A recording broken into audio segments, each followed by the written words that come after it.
Hello, welcome back to my channel. My name is Victoria. If you haven't been here before, today I'm doing a get ready with me. I'm chatting about my IBS journey, where it has taken me and where I am right now with it. If you want some information on IBS and the low FODMAP diet specifically, then this is a good video for you. Let's get her going.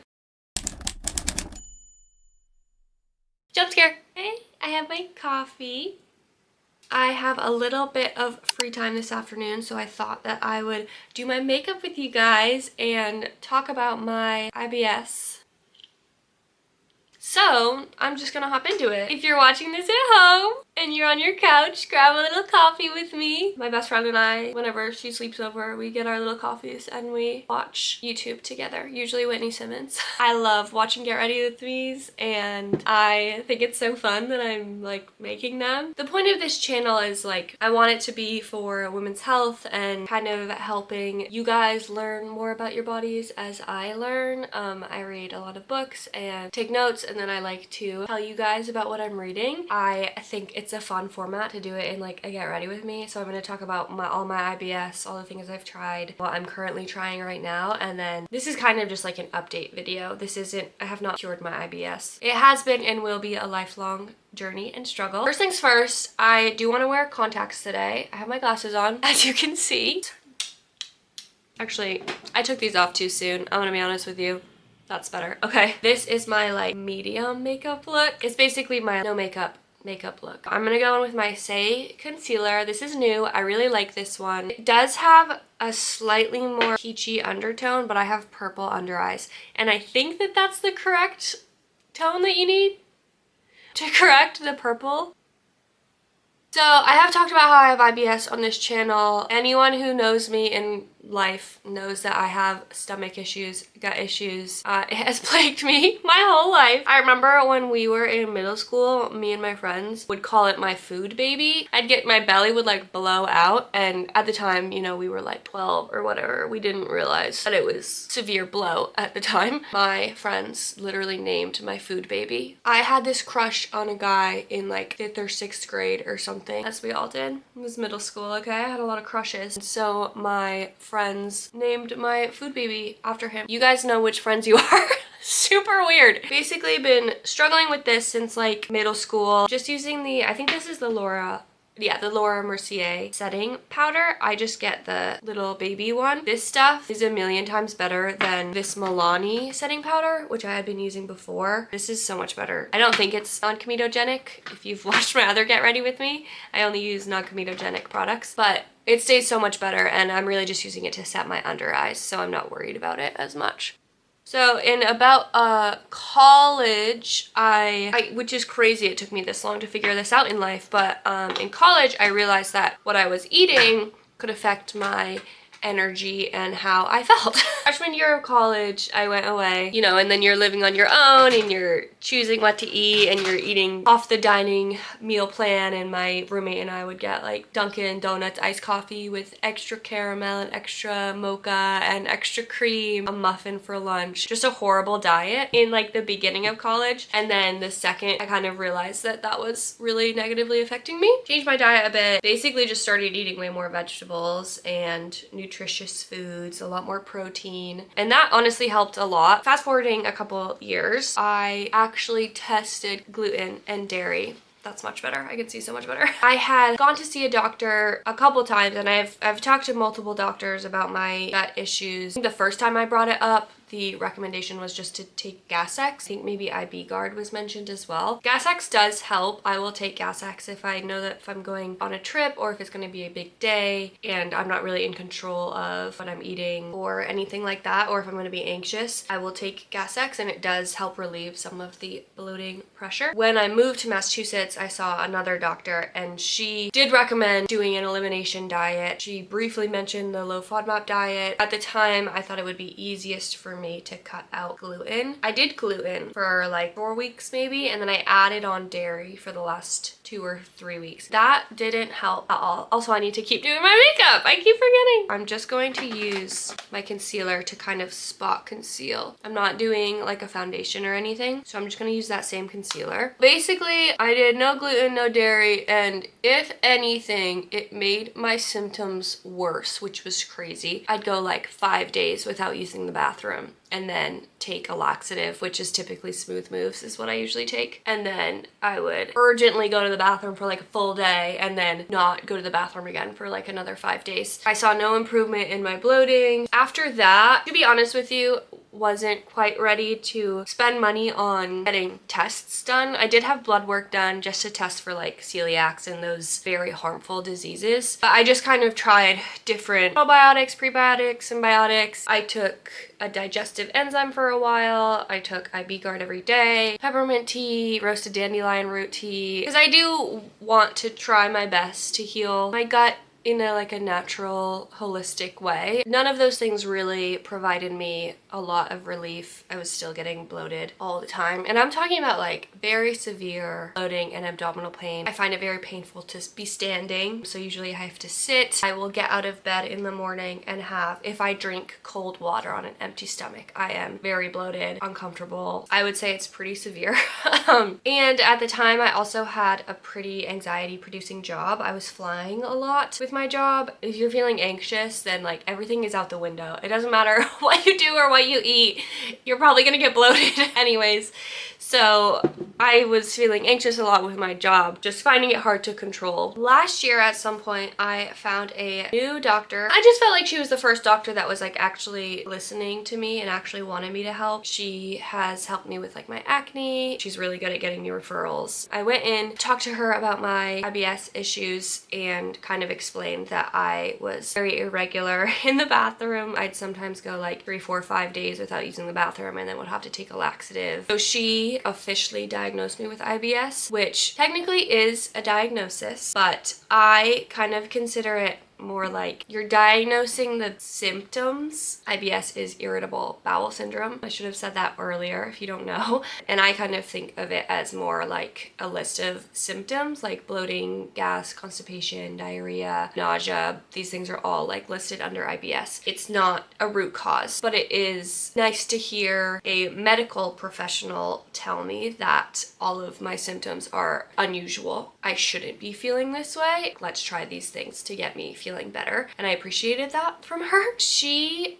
kind of recommended a couple of things to me. Psyllium husk fiber was one, but since this was last year that I got this diagnosis, I also got married last October. So to be honest with you, much of my like health things kind of took a back seat. I was just kind of like dealing with my IBS as it came. My roommate at the time would really know, but a lot of uncomfortable days and nights where I wasn't using the bathroom, super bloated like all the time. She'd be like, that's not normal. To be honest with you, I just wanted to plan my wedding and get married, and it's a lot of work planning a wedding, so that was kind of my focus. I'm also remembering that I am doing my makeup still. I'm gonna like slick back my hair today, so I'm just gonna put a little bit of bronzer up here so I can like blend it into my hairline. Ryan and I went on our honeymoon in Italy, which is gorgeous and amazing, but as you can imagine, I was eating whatever the heck I wanted. We ate so much food. It was amazing, delicious. I don't regret any of it. But when we got back, a couple of days after we got back, I woke up with this pain that my GI ended up having intestinal spasms, I think. I woke up at like 4 a.m. in this horrible pain in my gut, like my whole, you can't see, but like right below my, I'm like, what do I call these? Right below my chest and all the way down, just to kind of explain, like from here all the way down, was just in so much pain. It felt like my intestines had turned to stone. It was very painful to walk around. It hurt to just sit there. I was trying to put heat on my stomach, but it hurt to have any kind of contact with my stomach. We did end up going to urgent care just because that's a bit of a scary thing, just kind of for peace of mind. They tested my urine. I think that was really all that they tested. This is that Rare Beauty, the new like bouncy matte blush or whatever. I think this is in Happy. This is the pink. If you know my channel, Can you get more pink than that? No, you can't. Okay? Oh, I forgot to tell you like why I woke up feeling like this. Oh my gosh, this is a mess of a video. I hope it's entertaining to you. I hadn't gone to the bathroom in, I went 5 days, and then I drank Smooth Moves, which is senna tea, which like really clears you out. I drank that, and then I went another 4 or 5 days. Basically, I was extremely backed up, and it was causing this horrible pain. I do like to take my blush and kind of put it on my eyelids. My nosy right there. That urgent care doctor told me that I need to be taking a laxative every single day and that I should see a GI immediately. That experience kind of pushed me to be like, I need to figure this out right now. You know, Ryan and I have been married for like 7 months or so. This is so fun. I feel like I'm just like talking to my friends and like catching you all up in my life. But if we think about having kids anytime the next couple of years, if I'm pregnant and I wake up with that kind of pain in my abdomen, I would be so afraid for the baby, and that just won't do. So it kind of has pushed me to take it a little bit more seriously and really figure out what's going on. I got a referral to a GI and pretty much immediately got in to see a GI. I came out of that appointment taking, I always get this wrong, Docusette sodium, which is a stool softener, Miralax, which is basically like a diuretic. It pulls water into your intestines. It's an osmotic laxative. And psyllium fiber husk, taking that every day. Honestly, since taking those, I have pretty much used the bathroom every single day. I was still feeling bloated, but not as bad as I was before. If you don't go to the bathroom, everything inside you is moving slower, and it just creates more and more gas. So like using the bathroom is my first priority.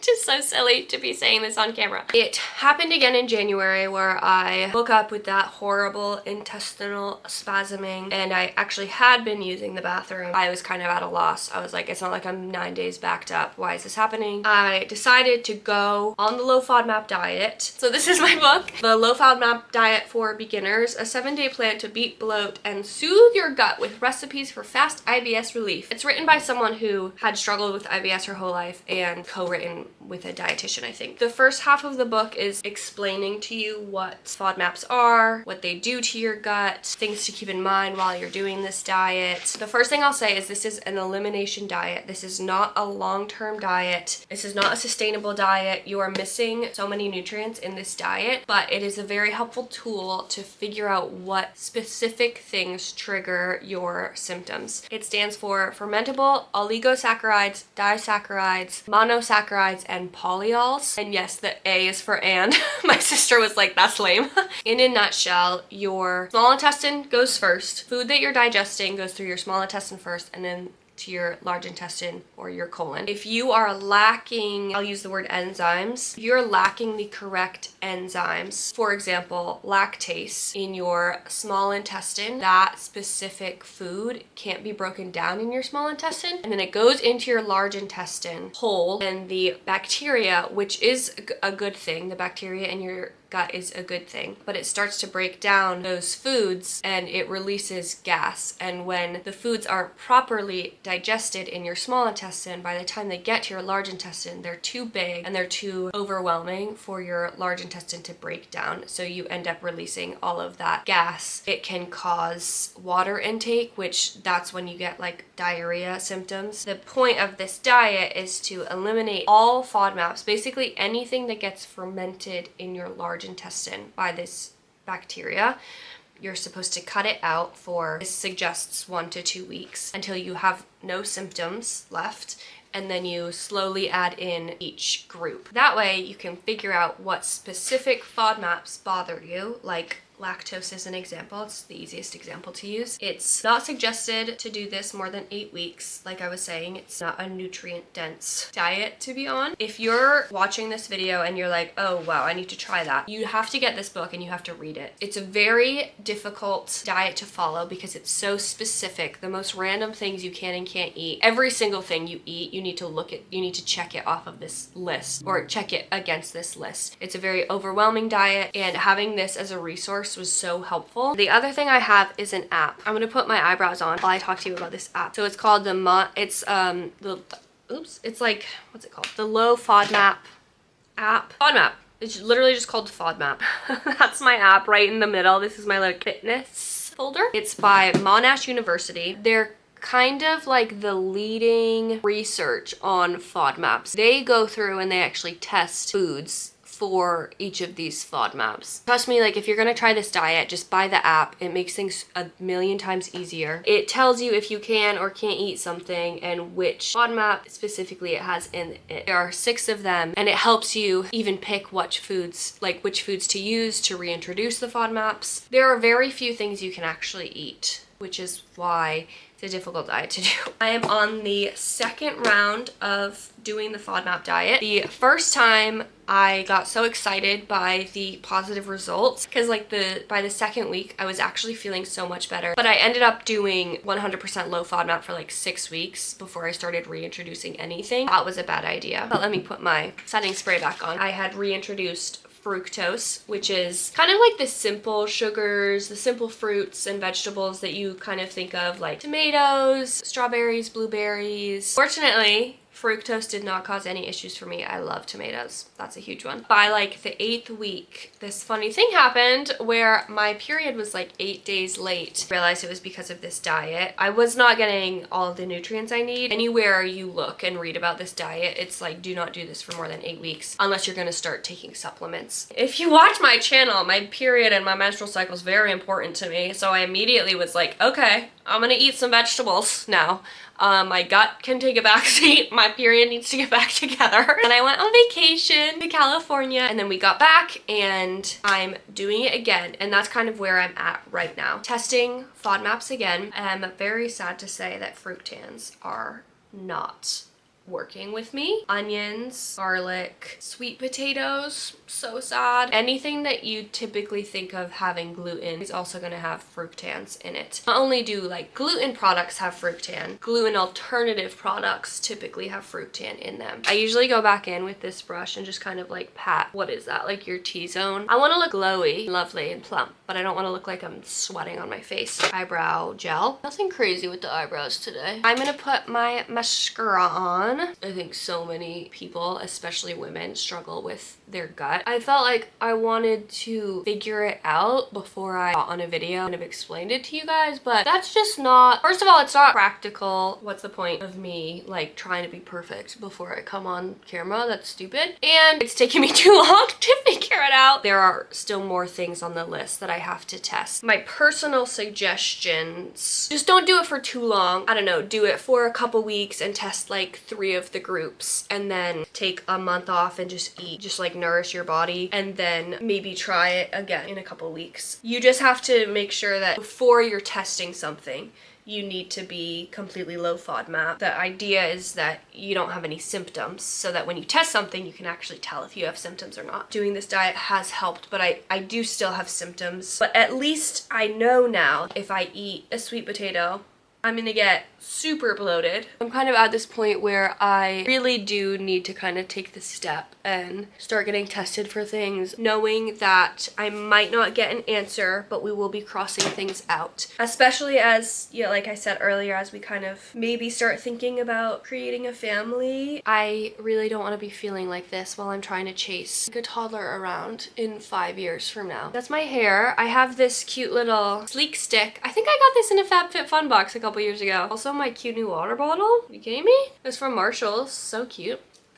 Oh my gosh, I can't get this bun right. Should I just wear a ponytail today instead? What do we think? If you do end up trying to do a low FODMAP diet, try to avoid going on the internet and asking the internet questions, because it will just really get you down. I would recommend picking this book for the guidelines and then pick the Monash University app, which this book actually suggests getting that app. They're actually doing research and you're kind of paying for the research. Also, listen to your body. I listened to my body when I wasn't getting my period. My health was suffering at the cost of doing this diet to improve my health long term, but just take a couple weeks, get your body back on track, listen to your body. Honestly, I've been praying a lot and just asking God to give me intuition for what is and what isn't gonna work for my body. No pun intended, but trusting my gut. So just trust your body, and trust your instincts. I think that's super important for this diet. I think that's it, hopefully, for this video. Thank you so much for watching. I hope it was actually helpful to some people and that also you had a fun time watching it. This was my very simple get ready with me. I know it probably took 30 minutes on the length of this video, but this is my super easy, no fuss makeup routine. Let me know if you have any questions or anything, and I will see you guys in the next video.